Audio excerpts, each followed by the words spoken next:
अस्सलाम वालेकुम, मेरा नाम अर्शद लाहौशी और मैं चाइना में मौजूद हूँ। बेसिकली आज हम आपके साथ डिस्कस करने लगे हैं वो स्टूडेंट जो चाइना में अप्लाई तो करना चाहते हैं और वो स्टूडेंट जो अभी सोच रहे हैं कि हमने क्या करना है, कैसे करना है। तो सारी चीज़ें हमने मेरे ख्याल से लास्ट में भी हमने डिस्कस की थी और अगेन आज फिर आपके साथ शेयर कर रहा हूँ और ये बहुत इंपॉर्टेंट आप लोगों के लिए है और उसके लाजमी है कि आप ज़रा ये कंप्लीट वीडियो देखिएगा, बहुत इंपॉर्टेंट है। नंबर 1, कोशिश कीजिएगा अगर आपके पास एक्सेप्टेंस लेटर है, अगर आपके पास एक से ज़्यादा एक्सेप्टेंस लेटर हैं तो कोशिश करें, क्योंकि आपने एक ही CSC के ऑप्शन में अप्लाई करना होता है। अगर आपके पास आंसर का है तो वो भी आप एक ही यूज़ करेंगे। अदर दैन दैट जो भी हैं वो आप अपने किसी फ्रेंड्स को, कोई अगर कंपिटेंट है उसको आप रेफ़र कर दें, अपने प्रोफेसर से एक्सक्यूज़ कर लें कि professor due to this reason I am not going to continue and this is the like competent person जो मैं उन्हें रिकमेंड कर सकता हूँ या कर सकती हूँ। तो आप उनको रिकमेंड कर दें। ये एक सदका जारिया है जो आपको लॉन्गर रन में पे करेगा और ये वही जर्नी है जो मैंने स्टार्ट की थी आप लोगों को गाइड करने के लिए। और बिलीव मी, मुझे बहुत खुशी होती है जब स्टूडेंट कहते हैं सर आपकी वजह से यहाँ पे ये मेरा एडमिशन हुआ है। और बिलीव मी, अभी तक मैंने किसी से चार्जेस नहीं लिए और ना something I have like not in mind. मेरा पर्सनली ये होता है कि if you will be successful तो you will be only successful और ये आपकी फैमिली के लिए एक बहुत अच्छी सपोर्ट होगी।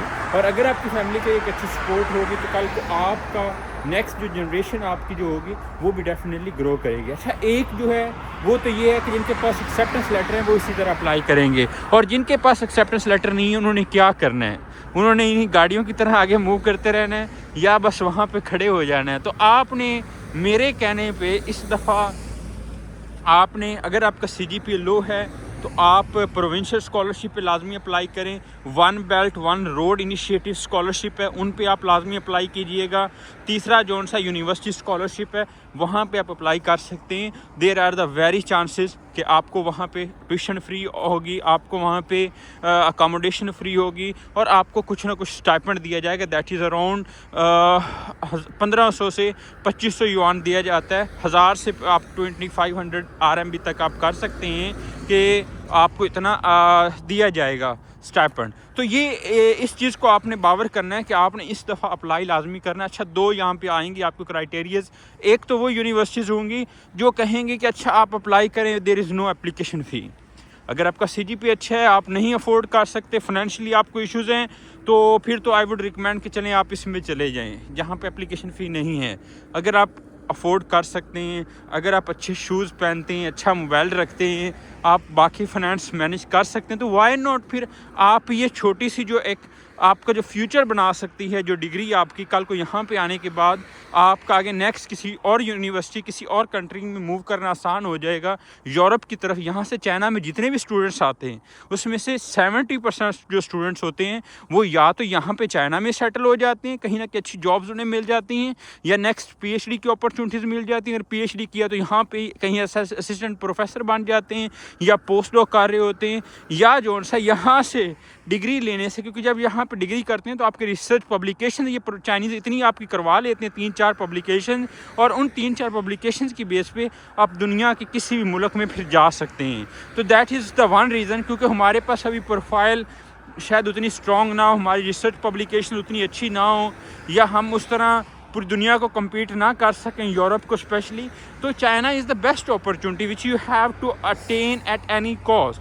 इसके बाद ज़िंदगी में दोबारा ये आपको मौका नहीं मिलेगा कि आप फिर अप्लाई करें, क्योंकि जब आप दोबारा अप्लाई करेंगे ये 1 साल ये चला जाएगा, 2026 चला जाएगा, फिर 2027 आएगा, ठीक है। 2027 में फिर आप अक्टूबर का वेट करेंगे और इसी तरह फिर 1 ईयर और ज़ाया हो जाएगा। तो मेक श्योर कीजिएगा इस दफ़ा आप अप्लाई करें।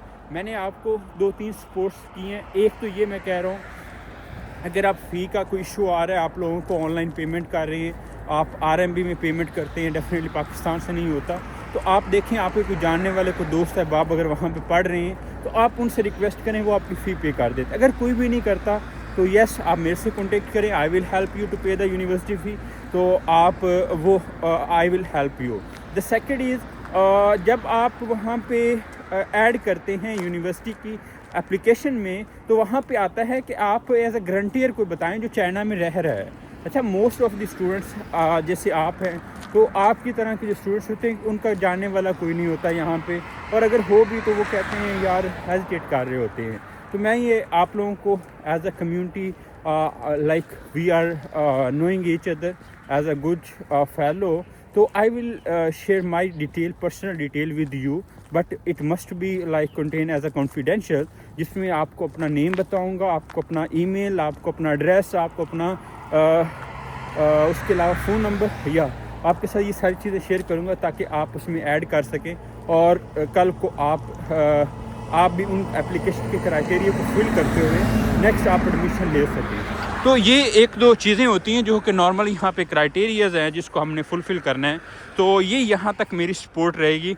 अदर दैन दैट, अगर आप समझते हैं कि आपकी एप्लीकेशन रिव्यू होने वाली है, आपका स्टडी प्लान, आपका research proposal, yes you can contact me विया email, definitely I will support you जहाँ तक पॉसिबल होता है। लेकिन उसमें मैंने इस दफ़ा थोड़ा सा चेंज किया, वो ये है कि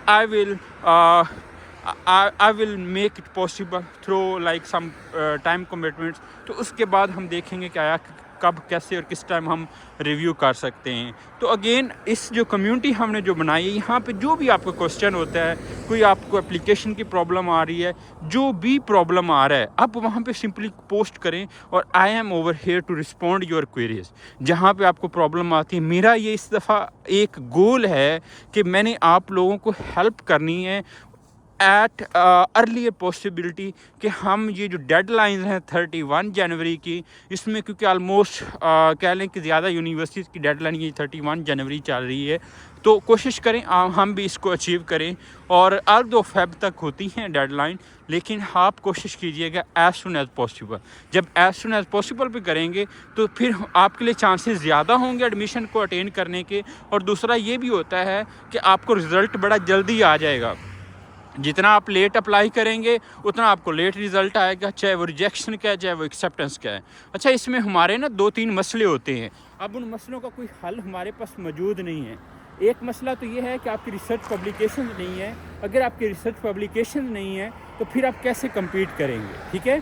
तो इसका कोई हल अभी मौजूद नहीं है, क्योंकि अभी आप पब्लिकेशन रातों रात तो हो नहीं सकती या एक महीने में नहीं हो सकती। लेकिन आप लोगों को ये एक एडवाइस है मेरी एज अ ब्रदराना कि नेक्स्ट में कोशिश कीजिएगा अपनी पब्लिकेशन रखें साथ साथ। अच्छा, अब इसमें ना जो आपकी 2 चीज़ें बड़ी इंपॉर्टेंट मैटर करेंगी, जिसमें से एक तो ये है कि आपके पास आपका CGP अगर अच्छा है, एकेडमिक प्रोफाइल अच्छी है, देन वेल एंड गुड। और उसके साथ अगर आपकी रिसर्च प्रोफाइल अच्छी है देन उससे भी बेहतर हो जाता है। ये 2 क्राइटेरियाज़ हैं जिसको हमने compete करना है जहाँ कहीं पे भी हम अप्लाई कर रहे हैं, ठीक है। अब एक ऐसा स्टूडेंट होगा जिसका CGPA कम होगा, तो वो क्या काम करेगा, वो अपना एक्सपीरियंस प्लस रिसर्च का जो होगा वर्क, उन दोनों पे काम करेगा, जिससे वो उस बंदे को या उस स्टूडेंट को कम्पीट कर सकता है जिसका CGPA अच्छा है।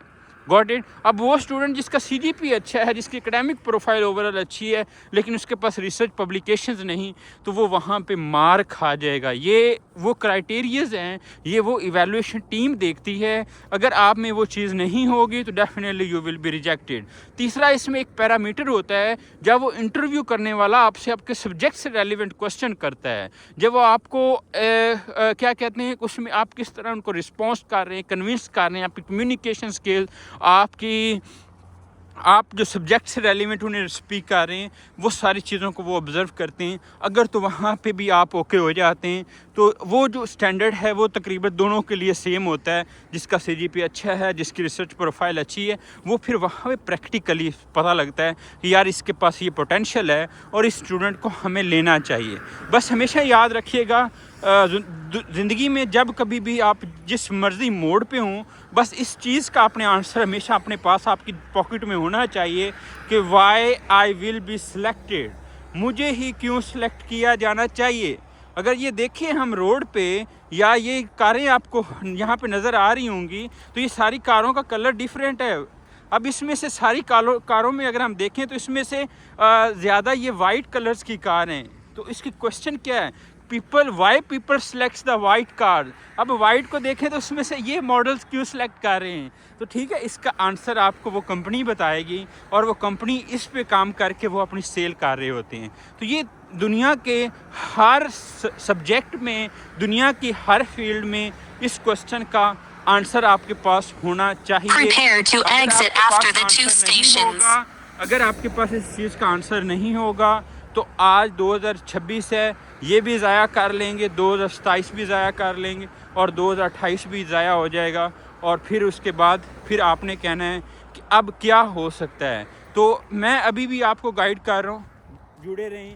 आपको जो भी कोई क्वेश्चन होता है, आपको बेसिक से क्वेश्चन है, बेसिक से प्रॉब्लम आ रही हैं, जो भी आपके इश्यूज है, देखें I am supporting you without any kind of expectation. बस आई जस्ट वांट कि आप पाकिस्तान से निकलें, आप अपने मुल्क से निकलें, उसके बाद यहाँ पे चाइना में आएँ और इस स्नो को एंजॉय करें और इस तरह के मौसम को एंजॉय करें और साथ अपनी स्टडीज़ करें, साथ अपने गोल्स को अचीव करें। तो आज का जो हमारा छोटा सा व्लॉग है यहाँ पे एंड होता है। अगर आपको पसंद आया है तो अपना फीडबैक लाजमी शेयर कीजिएगा।